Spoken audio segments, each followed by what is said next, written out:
干嘛呢？还愿。哎，还愿，对不对？你看，这是我们中国的一个文化。那阿拉伯人、伊斯兰教他们会有这样吗？他们不会，他们的佛教文化、他们的宗教文化和我们完全不同。我们是觉得自己的力量可能还有点不足，所以我要求神给我赐予一些信心和力量，让我去完成这个事情。所以你帮我完成了，我真的感谢你。他们不是，他们是怎么样呢？神你不用管我，我自己就能干成这个事儿。但是我干完这个事儿呢，可能会有一些不好的影响。这个时候你就只负责原谅我就够了。所以他比如说我现在没有钱了那我看我们车上有老板，我看你现在钱很多，然后我拿出一把刀，逼着你把钱给我，你不给我，那我有办法，我用刀就把你刺一刀，你就把钱给我了，对不对？那事我办成了没有？钱我拿了，对不对？那我是不是做了坏事儿？做了坏事怎么办？我去求神原谅就好了。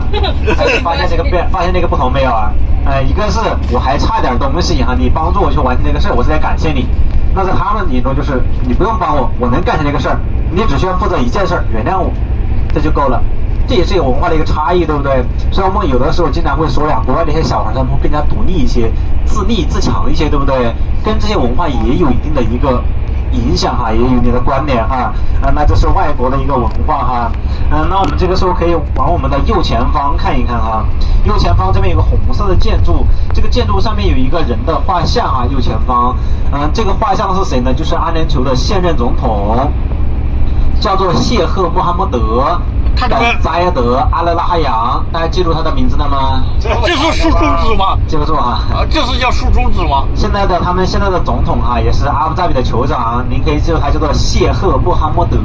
穆罕默德能记住对不对？穆罕默德，他也是穆罕默德，对，他也是穆罕默德，这是一个通用的一个名字，惯用的一个名字他们这边像穆罕默德、扎耶德、哈尼法等等这样的一个名字特别常见他们的名字是一样的，是一样的这是宗教性的一些名字。那刚刚看到的就是我们的总统先生是阿联酋最有实力、最有钱的一个男人他是阿联酋的第3任总统，他的哥哥叫做哈尼法。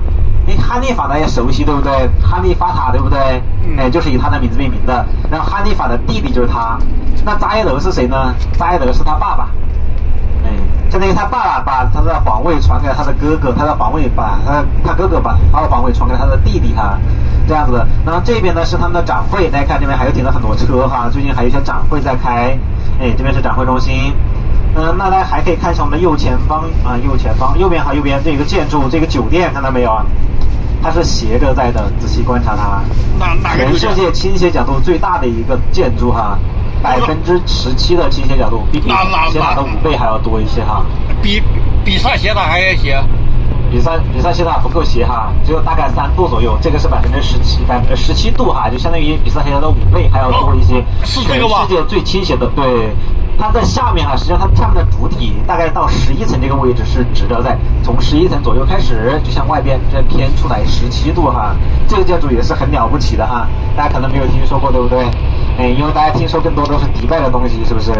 阿布扎比听得少一些我们经常说迪拜是一个土豪国，阿布扎比是一个富豪国，这边大家会感受它更大的实力，更多的一个富有不说别的，你看那些绿色植被嘛是不是？看赛车场。看什么 F1 吗？F1 不让看对 F1 不让看最近应该是有赛事有赛事。那我们现在去吃午餐午餐餐厅是一个阿拉伯餐厅一会儿是自助式的午餐大家自己去取。我们一会儿到餐厅之后呢，大家就先找到位置，我们先安排好位置4到6个人一桌找到位置之后呢，我们再去自助去取餐自助去取餐。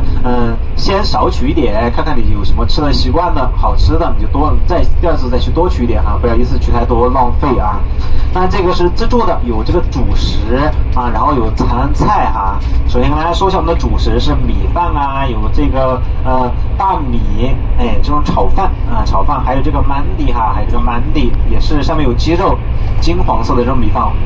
大家可以去尝一尝阿拉伯本地的米饭。第2种呢就是这个炒面炒面面条。第3种就是饼，这个是主食。然后我们的主菜首先是肉食，是鱼肉、鸡肉，还有我们的羊肉有这个炖的，有这个炸的会比较多些。阿拉伯人喜欢这种烤肉和炸肉。这个羊肉这个有一个卷的，把它卷成这样一个卷的，叫做卡巴布。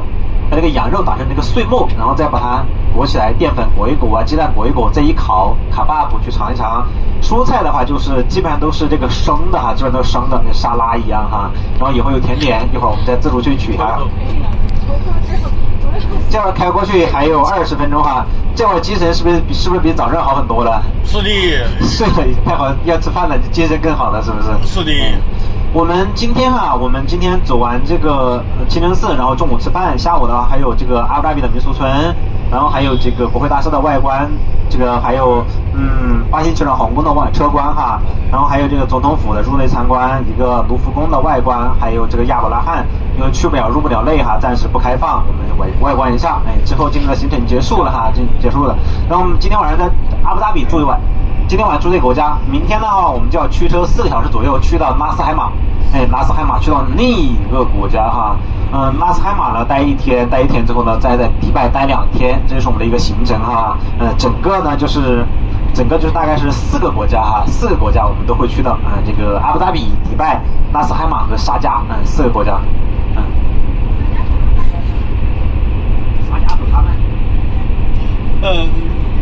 那个叫阿芝曼哈，阿芝曼，第5个去让国哈，那是个小去让国，很小很小哈。我们过去它一个海滩那里瞅一眼啊，就看一眼海滩。对，很小很小。导游，问一下，我路过的时候看见有没有比亚迪的？比亚迪这边卖的怎么样？都还可以哈。比亚迪是中国出口的最多的一个品牌嘛，出口最多的一个品牌。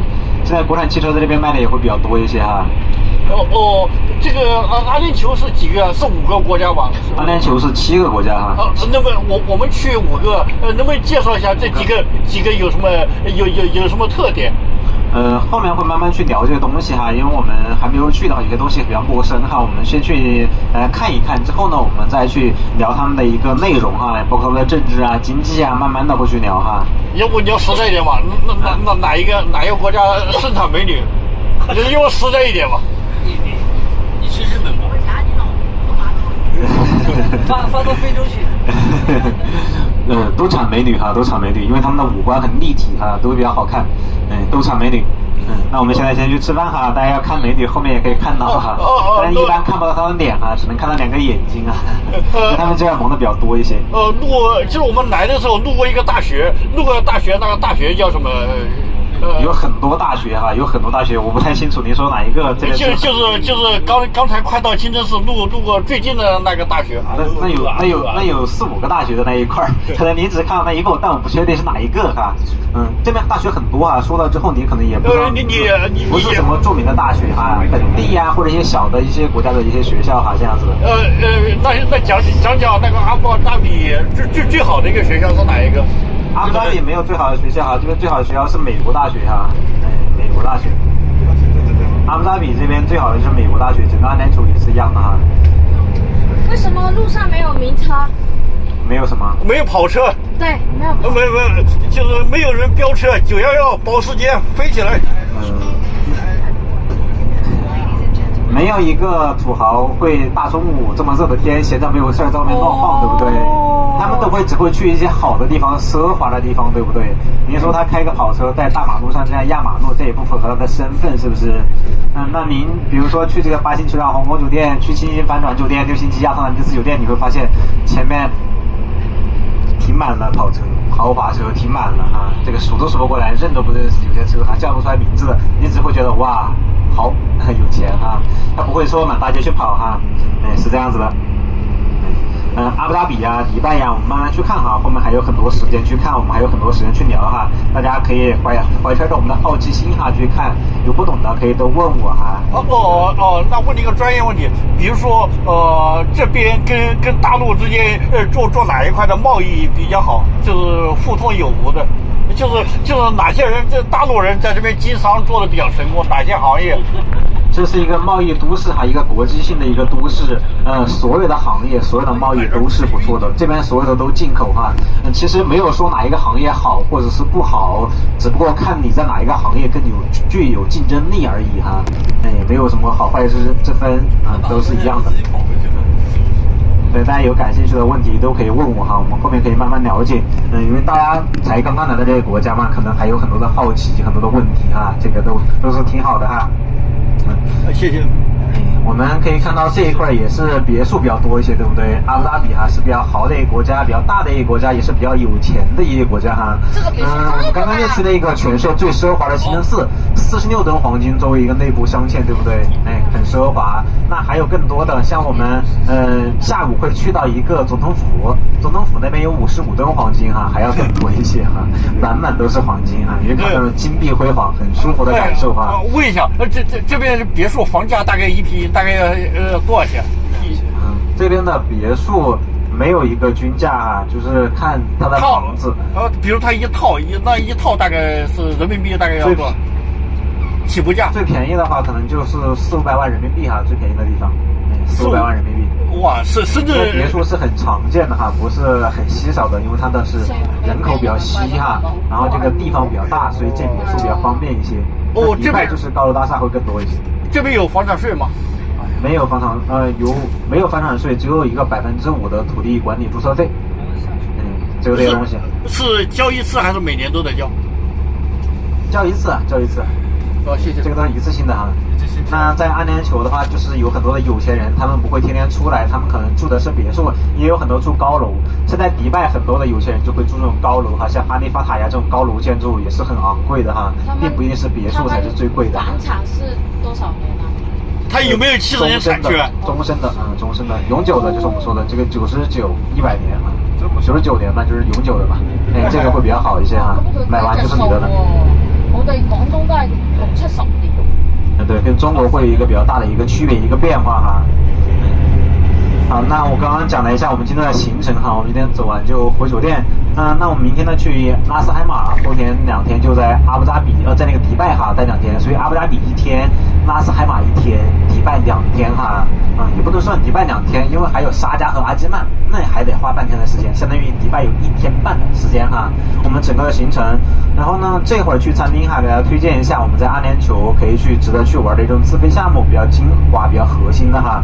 因为在阿布扎比只待1天哈，首先给大家推荐一下阿布扎比的这个比较好玩的那种自费项目。除了我们去的行程之外，其实阿布扎比有一个说法叫做阿布扎比3件套哈，就是说的有我们去过的谢赫扎埃德清真寺，还有我们即将要去的这个总统府，那还有一个就是卢浮宫，大家可能女孩子应该刷到过很多，对不对？刚刚有朋友在问我哈，这个卢浮宫。世界上只有2个卢浮宫，一个在法国巴黎，一个在阿布扎比。这个地方是花了10亿欧元来打造的这样一个地方哈。它建在阿布扎比的一个小岛上面，是一个海上的卢浮宫，像一个锅盖一样，利用的是光与影的一个结合，这样打造一个艺术的一个圣殿哈。所以这一块是非常非常好看的2个大的看点。第一个看点呢是它的一个建筑里面拍照特别好看啊。那这个里面呢利用的是光和影的结合，它又是建立在海上，所以那种光影去拍照的时候拍出来非常出片，这是一点。第二点呢，就是它在海上有270面玻璃，你在每一面玻璃去拍，你会发现这个景色特别好，特别出片。再一个就是在这个艺术展馆里面，它艺术气息比较浓厚，所以你拍照也是非常好看的。这第一个看点啊，拍照非常好看。第二个呢，就是你们的艺术文化气息非常浓厚，从这个1万多年以前的这种文物到今天现代的都会有哈，有非常多的文物，但中外的都会有。里面有将近600件展品，其中有300件呢是来自于法国巴黎租借过来的，租借的周期是30年哈，每年都会换新的展品，有时候定期也会展出一些非常著名的这种人物的展品，比如说达芬奇比如拉斐尔等等都会有很多哈，所以里面的艺术气息非常浓厚，艺术展品非常非常丰富哈，那这是一个非常值得去的地方。这里面去参观的话，大概需要至少是2个小时左右的一个参观的时间哈，在阿布扎比的一个小岛上面，那推荐呢是推荐大家去参观一个地方，第一个拍照很好看，也是阿布扎比的3大建筑之一哈。那第二个呢，也是你们的艺术气息非常浓厚，特别适合大家。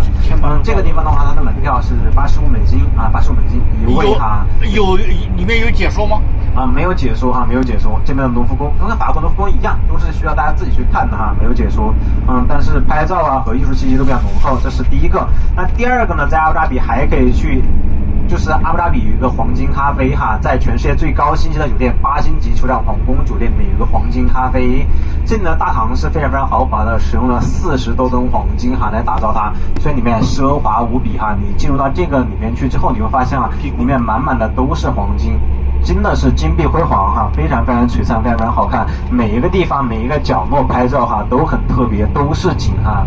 就像大家说的，上这几个地方去拍照不用 P 图，不用后期哈，只用你按下这个快门那一刻就已经形成了哈。每一个构图都是很好的。那这里面呢，还是除了这个大堂非常非常大哈，非常非常大，非常非常豪华，有242820平方米，所以非常好看，也是属于阿布扎比第一政治性的场所。它呀上面有6套总统套房，只给海湾合作委员会的6国首脑、6个总统所居住，其他的人住不进去。唯一有一个例外的，就是阿联酋在17年的时候啊，为中国的领导人习近平开放了一次这个总统套房，其他的人没有住进去过的。这个是一个比较厉害的一个政治性的场所哈。那这里面有一个黄金咖啡，是一个米其林的一个甜点，加上这个麾下的这个咖啡豆哈，一杯咖啡在里面去参观，你全程也大概需要1个半小时左右的一个时间喝咖啡在里面参观哈。这个是100美金一位哈，100美金一位。在阿布扎比能够最推荐去玩的就是这2个地方。那这是给大家推荐的阿布扎比。然后明天呢，我们去到这个纳斯海马这个地方。纳斯海马这个地方是属于阿联酋一个特别的地方哈，这边是山和海比较多的一个地方。这个地方有一个特别推荐的，就是阿拉伯当地的一个传统捞珍珠的一个项目哈，捞珍珠项目，它会有当地的纳斯海马，就是阿联酋本地人一个白袍带你深度去体验他们的祖先是如何去捞珍珠的，在这个海上。我觉得这里的玩点有几个，第一个呢就是这边的海上景色特别好看，那个海水特别蓝，真的特别蓝哈，那个叫克莱因蓝，特别好看。那个海水的边上，大家可以看到一个奇景，大家见过山的对不对？山都是我们说青山绿水。大家见过光秃秃的山吗？纳斯海马有哈，他们的山上面寸草不生，这是纳斯海马独有的一个山景啊。山下面就是海，海的边上就是红树林，所以蓝色一个绿色一个棕褐色，拍出来非常好看。还有今天这几天的天空非常好看，都是蓝色的哈，基本上都没有沙哈。大家的这个，我觉得大家还是很幸运的哈。像前几天天上都是灰蒙蒙的，你看这几天天上非常干净，非常洁净哈，所以拍出来特别好看。第一个是那边的景色特别好，第二个呢，可以根据这个当地人跟他一起去深度去体验他们以前祖先捞珍珠、卖珍珠，了解阿拉伯的海水珍珠，这个应该是很出名的阿拉伯海水珍珠，大家应该可以知道这个哈，非常出名，可以了解它整个过程。然后中午的时候呢，在它那里享用一顿纳斯海马地道的阿拉伯餐哈，我觉得那个餐的话是我吃过的阿拉伯餐当中，在阿联酋7个国家当中吃的是最特色，那个米饭是最好吃的，这样一个餐哈。那期间呢，我们需要乘坐一个木船，20分钟左右到达他们海中间一个专门养珍珠的一个地方，海水养殖珍珠。到达那个地方之后呢，听这边的老师哈，那个当地的采珠人向我们讲解传授以及了解整个珍珠的一个文化以及采集和养殖，然后在那里拍照用午餐，用完午餐之后我们再乘船20分钟回来那边哈。我上次去运气很好哈，因为大家知道那边有海有沙漠，然后有这个红树林有山嘛，我正好拍到了那个骆驼哈，这个不是人工养的呀，那个是野生骆驼，走到那个海的边上，你会发现海的旁边沙漠上面就是这个骆驼，那边的景色特别好看哈。在纳斯海马，那是明天推荐给大家，明天可以去的，因为明天我们在纳斯海马就有3个小的一个景点，所以结束的会比较早一些，推荐给大家。这个项目大概也是需要2个小时左右的一个时间，这个的话价格会高一些，这个是140美金啊，但是非常值得，可以告诉大家，你可以看到完全不一样的阿联酋，而且你看到这边的海，你会不会再说跟中国的海好像也差不多，完全不一样，特别好看哈。尤其那种海沙相间，海和山还有红树林，这个地方很推荐哈。那这是明天给大家推荐的哈，那还有后天哈，我们后天还在迪拜的时候来推荐2个地方，一个呢就是迪拜的未来博物馆，大家还记不记得我们早上从那里经过的地方啊？那个未来博物馆，我觉得这个地方很适合大家，很值得推荐哈，真的是很具有科技感。2071年的世界，从最顶上啊，我们做的阿联酋当地他们做的这个模拟的太空飞行器，飞到这个太空中，飞到这个最顶层，从这个太空宇宙文化开始感受以后2071年的世界哈。可以告诉大家一点哈，就是以后我们再过来，可能20年后，不用2070年，不用50年后，20年后你再来阿联酋，你会发现这边的交通工具已经没有车了，基本上都是低空飞行器。大家知道这个事儿吗？去年已经向这个小米订购了7亿美金的飞行器，还在做。然后这边来了一个大的企业公司，之前在美国做这个低空飞行器，美国不太接受它，阿联酋把它接下来了。这个飞行公司已经在阿布扎比落地了，所以以后来从阿布扎比到迪拜可能只需要30分钟以内的一个飞行时间，低空飞行器，这个未来感非常强哈。就是我小的时候想的，人就可以坐着一个小车在天上飞来飞去这样子。我相信它一定会实现，真的会实现，而且很快会实现。我觉得20年都是一个很大的估算，给它很大的空间，我觉得20年以内一定能实现的。但还有很多的科技感哈，比如说在里面有1-2条鱼在空中飞，大家都见过鱼在水里游，大家见过鱼在空中飞吗？当然还可以登上去哈，去了那个太空中心，看到8大行星哈，看到我们穿着我们的宇航服，感受真的太空。那这里面还有个雨林，我觉得这个雨林特别好，一个数字雨林。大家听过这个概念吗？数字雨林，因为人啊，随着科技的发展，大家有没有内心产生过焦虑呀？有没有产生过焦虑啊？我有时候焦虑哈，因为我看到回到国内之后，发现国内有一个讲解器，不知道大家有没有用过？你去到一些景点的时候，租了一个小车，不需要导游的，这个讲解器一直在讲解，对不对？你看，如此长期发展之后，以后很多工作都不需要人了，都会有这个机器人代替的。比如说医生，我们虽然有医生朋友们，大家会焦虑吗？马斯克说的不是假话，10年、20年以后，每个人都能享有全世界最高科技的、最好的一个医疗水平、医疗条件。这个医生就是最好的。那以后可能会有很多职业哈，都会被这个 AI 取代。那包括我之前是做这个，我之前是个农民哈，我以前是个码农，大家知道什么是码农吗？我没说我就是，我就是。你也是码农啊？已经有很多我们公司有很多被裁员掉的，已经被取代掉的。是我去年就下岗了。被替代的是不是？这是个趋势哈。我去年就下岗了。真的会有很多工作被替代，所以有很多人也会有焦虑哈。那这个地方数字雨林还有个治愈中心，可以治愈你的焦虑哈，让你身心放松。这个地方我觉得特别适合，需要在里面待1个半小时到2个小时的时间。我觉得这个地方很好，太具有科技感哈，我非常喜欢这个地方，也是全室内的。这个地方也是需要大概2个小时左右的时间里面去深度体验，它的价格也是100美金哈。那还有在迪拜的再推荐一个，就是全世界最高楼哈利法塔，全世界最高楼哈，我觉得这个是来阿联酋一定要去体验的哈，你一定要去不了帆船，这一次没有办法，它的这个翻新哈，但是哈利法塔一定要上去，去到这个120层、125层，去到这个全世界最高的观景台，站在这边把全世界踩在脚下，很舒服的感受。这边你可以看到迪拜的奇景，一半是海洋，一半是城市，一半是沙漠。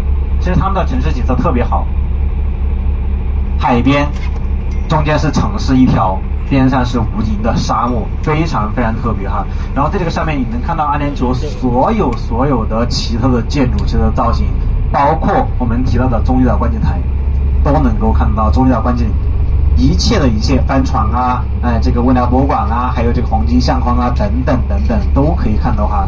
这个的话，它的普通时段也是100美金一位哈，100美金一位。那以上呢，给大家推荐的就是推荐了5个核心的地方哈。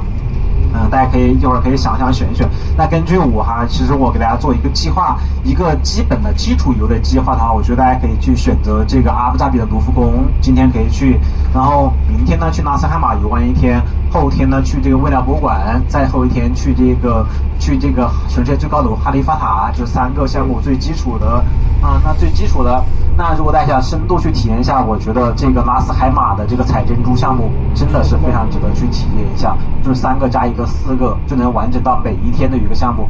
其实虽然说纳斯海马这个项目价格会高一些，但是我也是很推荐的哈。当然呢，它不是室内，它不是那个有空调的房间哈，在那海上面有个木船，有阴影哈，有饭吃，有参观，有景色。那当然的吹海风也是不热的哈，很舒服的一个地方，也是仅给大家推荐一下哈。